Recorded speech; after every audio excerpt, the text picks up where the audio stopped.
So for classification of matter, just make sure you're aware of the various diagrams, representations of these things as well.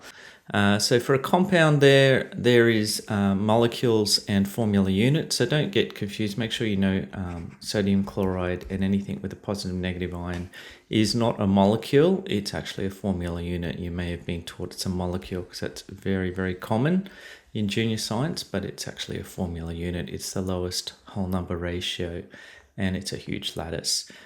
For molecules, we have two types, which we're going to show you on the next slide, which can be the lowest whole number ratio if it's a network solid, but if it's actually a simple covalent, that is actually the entire particle, not the lowest whole number ratio.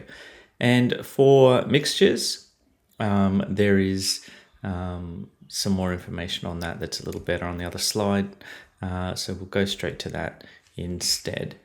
So we have here matter that has anything that has mass and takes up space, and the main differentiation between the two here is that you can actually physically separate the two. So if you can't physically separate it, you've got a pure substance. If you can, then you have something called a mixture. So the mixture is two or more substances in no fixed proportion. So you could have, example, seawater, which is I think 3% or 5%, or you could make it more or less concentrated like pure water, which might have a 0.001%. It's still a mixture. It's still salt and water, not technically seawater, but it is a homogeneous mixture. You can't see the salt in the water, and there is variable proportions. So they can be separated by distillation or other processes, and they still retain their properties. So that's a little bit more obvious with a heterogeneous mixture, such as soil, because you could have like worms or sticks, and those larger macroscopic particles have quite unique properties. Obviously, a worm and a stick are doing lots of different things. And so that's the mixture is physically observable as different. Okay, so going on to pure substances now, you can have just one element by itself, and so that is ordered in the periodic table of increasing number of protons, starting at hydrogen 1, helium 2, etc. Now, what's interesting is they can actually combine with themselves, and I've written in red here the stuff that has to be memorized. And so you should know that the diatomic molecules, here they are listed. They're all the ones. They're together on the periodic table, so they're easy to memorize. These ones are all the halogens too. So all the halogens are diatomic. The NOF are together in H2, but you need to know those. So if I say oxygen, you need to know I'm saying O2. And so they can combine with themselves and be a molecule and still be an element. So some of these things overlap. As I said before, if it's by itself, it's an atom.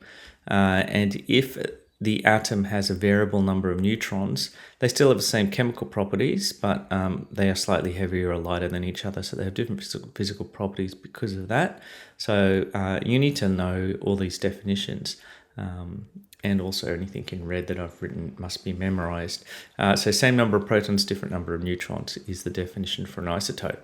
So moving on to off the pure stuff now and onto compounds, so that there's two or more different elements combined in a fixed proportion. They also have unique properties that are different, which separates them from the mixtures. And so what you can have is you can have two nonmetals combined to make a molecule with covalent bonds, or you can have a positive and negative ion combine to make a formula unit. So that's positive is attracted to negative here. And these ones are slightly different because they have very positive nuclei. So they basically fight for the electrons and have sort of an equal sort of attraction to the negative in between to make a covalent bond. Whereas these two things, one of them's just too good at giving up, one of them's too good at taking.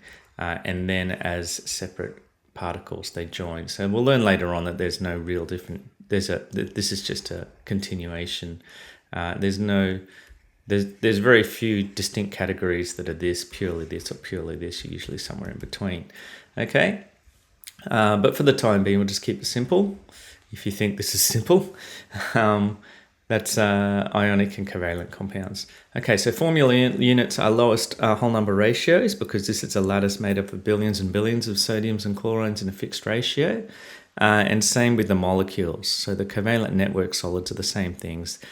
Billions and billions of these things in a ratio. This one's 1 silicon to 2 oxygens for crystals, and silicon dioxide. There is one thing that's slightly different. You can actually have the molecules that are separate compounds by themselves, such as water, carbon dioxide, nitrogen, etc. And they are called simple covalent molecules, and they're usually gases or liquids, not solids. Okay, so the molecules, there's two main types that we'll go into detail later on. And so formula units have ions, atoms with charges. You hopefully will be aware that if it's a positive charge, it's a cation, negative charge, it's an anion. The polyatomic ions are not in your data booklet, and this is specifically the ones that have been listed that you need to memorize, and they are the most important ones. They've listed hydrogen carbonate as well. I just think learn carbonate, and if there's a H there in front, obviously there's one less here because it's a H plus. That's hydrogen carbonate, or even a H2, and get rid of all the charges altogether, and there's dihydrogen carbonate. So I haven't listed hydrogen carbonate as HCO3 minus. I've just listed carbonate as CO2 minus. Make sure you've got those memorized.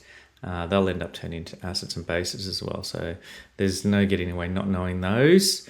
And you will get familiar with them because they'll just pop up all the time.